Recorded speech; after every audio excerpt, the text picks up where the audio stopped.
हरिओम मेरे प्रिय कन्या राशि के साथियों। 20 दिसंबर से शुक्र चले गुरु के घर, माँ लक्ष्मी आ रही हैं आपके घर। चलिए जानते हैं कैसे। आपका हार्दिक अभिनंदन आपके ज्ञान दर्शन यूट्यूब चैनल में। शुरुआत करेंगे रोज की तरह हम इस अद्भुत गोचर के पंचांग की। तो 20 दिसंबर 2025 को शुक्र जो है गुरु बृहस्पति की धनु राशि में प्रवेश करेंगे और 12 जनवरी 2026 तक इसी राशि में रहेंगे। तो शुक्र का गुरु की धनु राशि में प्रवेश करना कन्या लगन और कन्या राशि के जातकों के लिए कैसा रहने वाला है, हम इस वीडियो में जानने वाले हैं। सर्वप्रथम आपका एक डाउट है जो हम क्लियर करने वाले हैं। अगर आपकी कन्या लगन है तो आप कैसे पता करें? आप अपने बर्थ चार्ट को खोलिए और वहाँ पर देखिए, आपकी जन्म कुंडली को देखिए। वहाँ पर आपके लगन में अगर 6 नंबर लिखा है तो आपकी कन्या लगन है। अगर अब दूसरी कंडीशन ये है कि चंद्रमा अगर आपके 6 नंबर में बैठी हैं, आपकी कुंडली में कहीं पर भी 6 नंबर पड़ा है, वहाँ पर चंद्रमा बैठे हैं, तो आपकी चंद्र कन्या राशि है। तो आप कन्या लगन और कन्या चंद्र राशि से आप इस पूरे प्रेडिक्शन को सही देख सकते हैं और आप पर इसका सही सटीक प्रभाव देखने को मिलेगा। अब कन्या राशि वालों के लिए शुक्र जो है दूसरे और 9वें भाव के स्वामी हैं, यानी आपके धन भाव के और आपके भाग्य भाव के स्वामी बनते हैं शुक्र।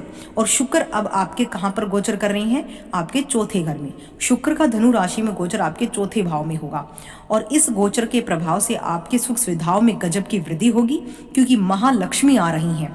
शुक्र जब भी गोचर करते हैं गुरु के घर में तो हम ये कहेंगे कि महालक्ष्मी अपने घर लौट रही हैं। आपको धन अर्जन में भाग्य का गजब का साथ मिलेगा। करियर के क्षेत्र में अपनी मेहनत और आत्मबल से आप अपने काम में अच्छे परिणाम प्राप्त करेंगे। आर्थिक जीवन की बात करें तो आपकी आय में वृद्धि होगी और आप धन एकत्रित कर पाएंगे।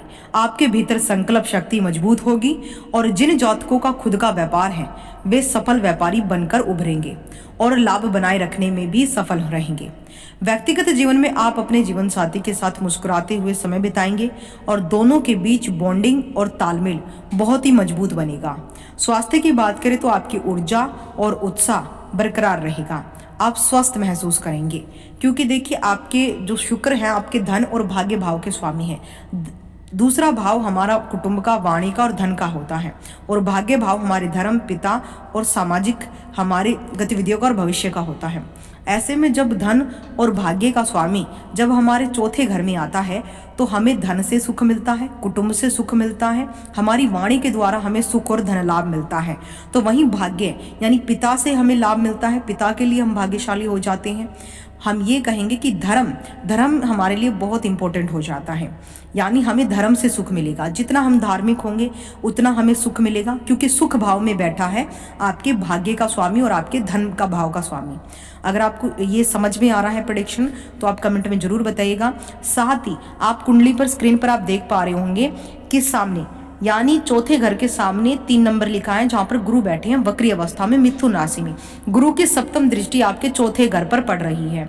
यानी कहने का तात्पर्य यह है कि जब गुरु की सप्तम दृष्टि आपके चौथे घर पर, अपने ही घर धनु राशि पर पड़ रही है, शुक्र सूर्य मंगल पर पड़ रही है, तो यहाँ पर महाधन लक्ष्मी राजयोग का निर्माण हो रहा है और ये राजयोग 12 जनवरी 2026 तक आपकी कुंडली में बना रहेगा।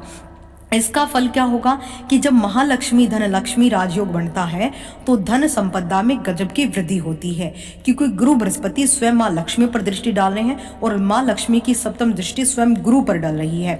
ऐसे में यहाँ पर गुरु अपने ही घर पर दृष्टि डालेंगे तो वो अपने घर को बली बनाएंगे, यानी अपने घर को प्रभावशाली, सकारात्मक और बहुत ज़्यादा सुख समृद्धिवान बनाएंगे। यहाँ पर शुक्र ग्रह है, इसलिए यहाँ पर शुक्र हम किसको रिप्रेजेंट करके देखते हैं? माँ लक्ष्मी को, और गुरु हमारी भगवान विष्णु को। तो ऐसे में माँ लक्ष्मी और भगवान विष्णु आमने सामने एक दूसरे को सप्तम दृष्टि से देखेंगे तो ये आपके जीवन में सुख, वृद्धि और आनंददायक टाइम पीरियड रहने वाला है। हम ये कहेंगे कि साल 2025 का ये जो अंतिम समय है और जो 13 दिन की जो जनवरी की शुरुआत है वो आपके लिए लाजवाब